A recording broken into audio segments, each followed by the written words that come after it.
ममाप्नोति, दिया जलाने से ज्ञान बढ़, विचार बढ़ते हैं। आप देखते हैं मैं यहाँ कथा में व्यासपीठ पर बैठता हूँ तो सबसे पहले दिया जलाता हूँ। दिया जलाने से 17 नंबर का श्लोक है, दीपः ज्ञान ममाप्नोति, दीप जलाने से ज्ञान बढ़ता है। तांबूलाद भोग मापनीयात, भगवान को तांबूल चढ़ाने से संसार की भोग सामग्रियां मिलती हैं। तस्मात् स्नादिकम षटकम प्रयत्नेन प्रसादयेत, और यह कोशिश कीजिए स्नान करके भगवान की पूजा करें। और भगवान की जब पूजा पूरी हो जाए तो 2 काम जरूर करें। क्या क्या है? नमस्कारो जपश्चैव, पूजा के बाद में थोड़ा जप करें बैठ कर, और भगवान को नमस्कार जरूर करें, वंदन प्रणाम करें। लिखा है पूजान्ते च तदा कार्यो भोग मोक्षार्थ विनरई, जो अपनी पूजा के बाद भगवान को प्रणाम करते हैं और बैठ करके थोड़ा सा जप करते हैं तो उनको धरती के भोग और मरने के बाद उन्हें मोक्ष की प्राप्ति हो। मंदिर में भी आप जाते हैं तो 2 मिनट के लिए वहां बैठिए, थोड़ा सा वहां जप कीजिएगा। यहाँ पर बड़ा सुंदर विधान है, आरती के बाद नमस्कार और जप दोनों की बात कही। नमस्कारो जपश्चैव सर्वाभीष्ट प्रदाको, आपके सभी काम बनेंगे। पूजान्ते, ये पूजा के अंत में, पूजान्ते च सदा कार्यो, पूजा के बाद ये दोनों काम भोग मोक्षांत विनरई, व्यक्ति को ये भोग और मोक्ष ये दोनों चीजों को ये देने वाले हैं। कमाल कर दिया है कथा, ही अपने आप में बहुत आनंद देने वाली है, कमाल करने वाली कथा है। और एक बात कही गई है वो ये है कि भगवान शंकर के ऊपर अभिषेक करने से आत्मा शुद्ध हो जाती है। ये श्लोक है 16 नंबर का, अभिषेका आत्मशुद्धिर गंधात पुण्याम आपने थे। जैसे चंदन में सुगंधी आती है, भगवान शिव का अभिषेक करने वाले व्यक्ति के देह में से सुगंधी आती है, उसकी देह में से सुगंधी चल करके आती है। स्पष्ट अभिषेकादात्म शुद्धिर, मैंने पूर्व में भी शिव महापुराण की बहुत कथा कही है, लेकिन ये भगवान की बहुत बड़ी कृपा है, कोई भी कथा आपस में मिलती नहीं है। पीछे सुनाई हुई यहाँ सुना दूंगा तो फिर आपको आनंद कहाँ से चल करके आएगा। जो बातें हैं मैंने पिछली कथाओं में नहीं सुनाई, वो बातें यहाँ मैं आपको निवेदित कर रहा हूँ।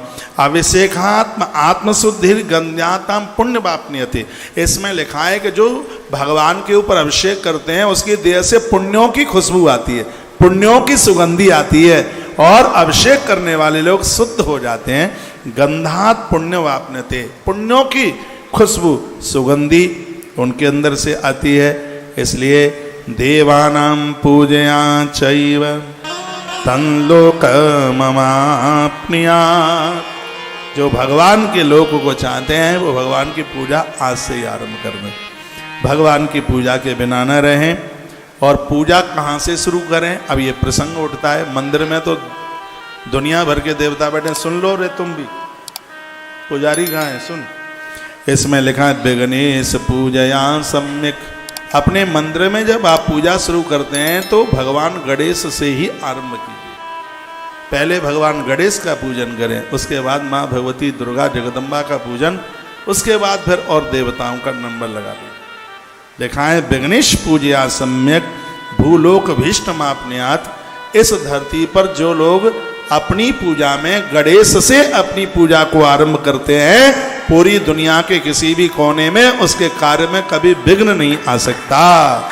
ये सूत सौनक ऋषियों को सावधान कर रहे हैं, सुना रहे। श्लोक नंबर 21, भगवान गणपति से यह पूजन कीजिए। यदि शुक्रवार के दिन चौथ पड़ जाए, शुक्रवार के दिन चतुर्थी पड़ जाए, तो भगवान गणेश को विशेष पूजन कीजिए। किस दूर्वा चढ़ाइए, लड्डुओं से भोग लगाइए, गुड़ का भोग लगाइए। और ये कहीं सावन और भादों में पड़ जाए शुक्रवार के दिन चतुर्थी, तो इसको बहुत विशेष माना गया है। जैसे रविवार के दिन पुख्य नक्षत्र पड़ जाए तो साधना सिद्ध हो जाती है, उसको रवि पुख्य योग कहते हैं। रविवार के दिन पुख्य नक्षत्र पड़ जाए वो बहुत विशेष होता है, और शुक्रवार के दिन गणेश चतुर्थी पड़ जाए तो वो चौथ बहुत ज्यादा विशेष होती है, घोर संकटों से बचा लेती है। इस श्लोक में लिखा शुक्रवारे चतुर्थ्याम च सते श्रावण भाद्र, वो भी शुक्ल पक्ष में और पड़ जाए सते पक्ष यानी शुक्ल पक्ष, तो उसकी बहुत बड़ी महिमा है। क्या है महिमा? तो ये सतम पूजा से श्रम, शुक्रवार शुक्ल पक्ष के भादों में और सावन में शुक्रवार के दिन यदि गणेश चतुर्थी पड़ गई और आपने गणेश चौथ की कथा सुन ली, व्रत कर लिया और पूजा कर ली, तो लिखा है कि उस पूजा का प्रभाव सहस्रम बार 1000 गुना फल तत्काल उसका फल बढ़ जाता है। तो भगवान गणेश की पूजा से ही अपने मंदिर में पूजन आरंभ करें। ऐसी बड़ी अद्भुत सी बात, बड़ी सुंदर सी कथा वर्णित कर दी गई है।